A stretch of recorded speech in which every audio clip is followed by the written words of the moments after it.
Alright, hello, welcome, back to the Alternative Future World. This is, episode 5 of the Alternative Future World, so let's just get into it.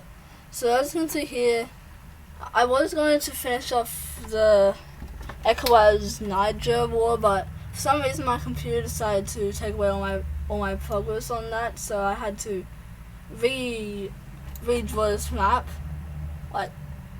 I had the map from episode 3, but I had to redraw it to the end of episode 4 map. So yeah, a lot borders changed, and yeah. So the first event that we have happening is hold up. We have the Come on, seriously. We have the DRC and the Republic of the We have the Democratic Republic of the Congo and the Republic of the Congo uniting. This is because the Democratic Republic of the Congo was suffering with economic issues since they lost a bunch of land. And the Republic of the Congo also has some economic issues as well. So yeah, that was interesting. You see this country right? Wrong color. You see this country right here, Central African Republic, or as some might call CAR, which may seem a tad useless. Not exactly useless, but they don't have much of an effect on the global stage. Plus, they're in a bit of a crisis. So Sudan said, "Why don't we take advantage of that?" The East African Federation agreed, as well as Giga Chad, as well as Cameroon, and as well as the Congo. So are you gonna yeah, okay. In simple terms, Central African Republic doesn't stand a chance, so they just get obliterated. The capital is captured, and whatever military groups remain are just either slaughtered or surrender. Alright, peace treaty time. Alright, so the final peace treaty borders of the scramble for the Central African Republic looks a bit like this. Don't worry, I'll retrace over the outlines later, but right now I could not be bothered. Right, heading over to the alliance map, in which I still have not updated, we have a couple of countries joining different alliances. First of all, we have Uzbekistan and Turkmenistan being forced into the CSTO.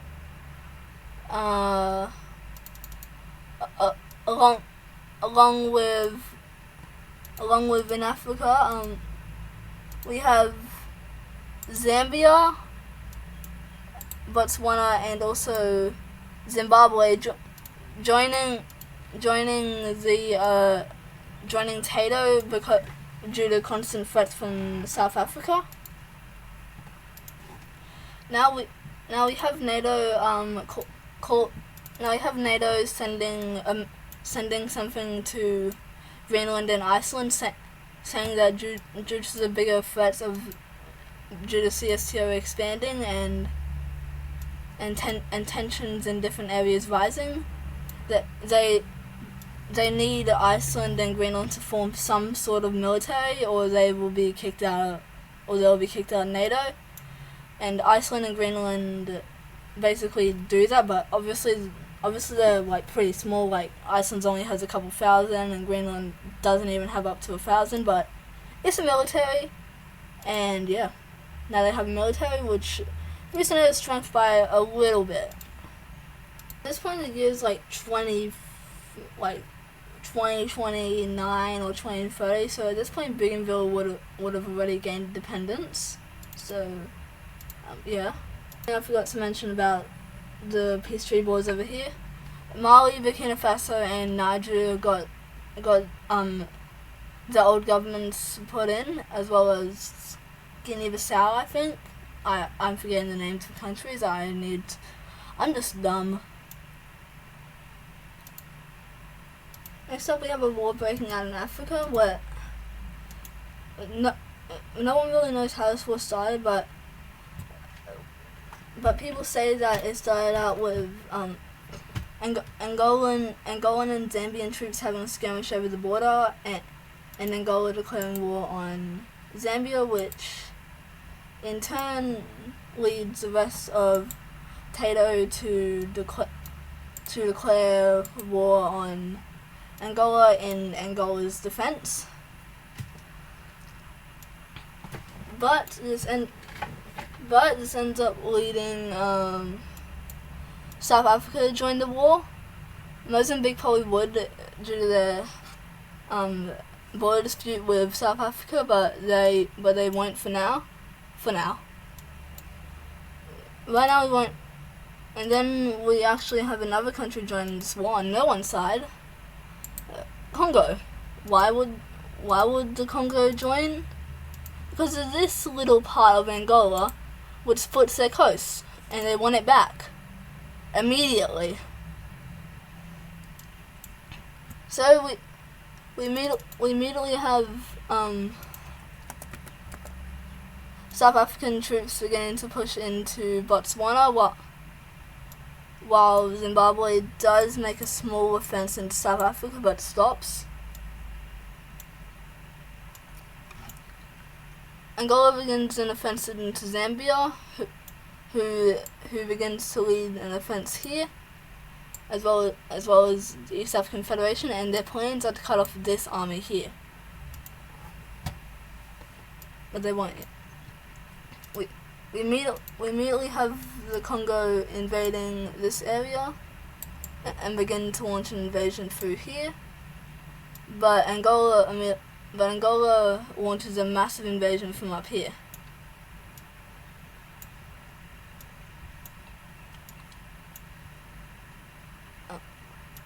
South Africa continues their massive offensives and gets to around here on the front lines, actually managing to encircle not that large, manages to encircle an army around here. Eventually we finally have Ethiopian and Somaliland troops finally arriving on the front lines, and my computer lagging, and we eventually have this cutoff of these Angolan troops. They immediately retreat out, but begin to get attacked on all sides. But they push out, and with help from the rest of the Angolan army, manage to get encircled, but in turn they lose this area. You have the South African offense continue to go well until Botswana and Zimbabwe pull all their troops out of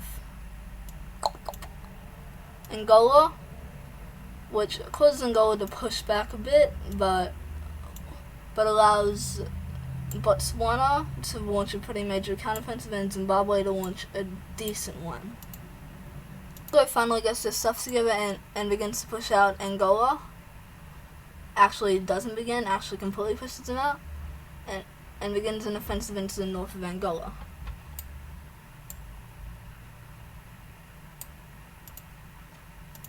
Eventually all Central African public troops are completely mobilized, all probably in the hundreds of thousands of them are mobilized and begin to slam into northern Angola. And with help, not really help, but just them fighting a similar enemy, Congo and Tato basically capture the entire north of Angola. That's just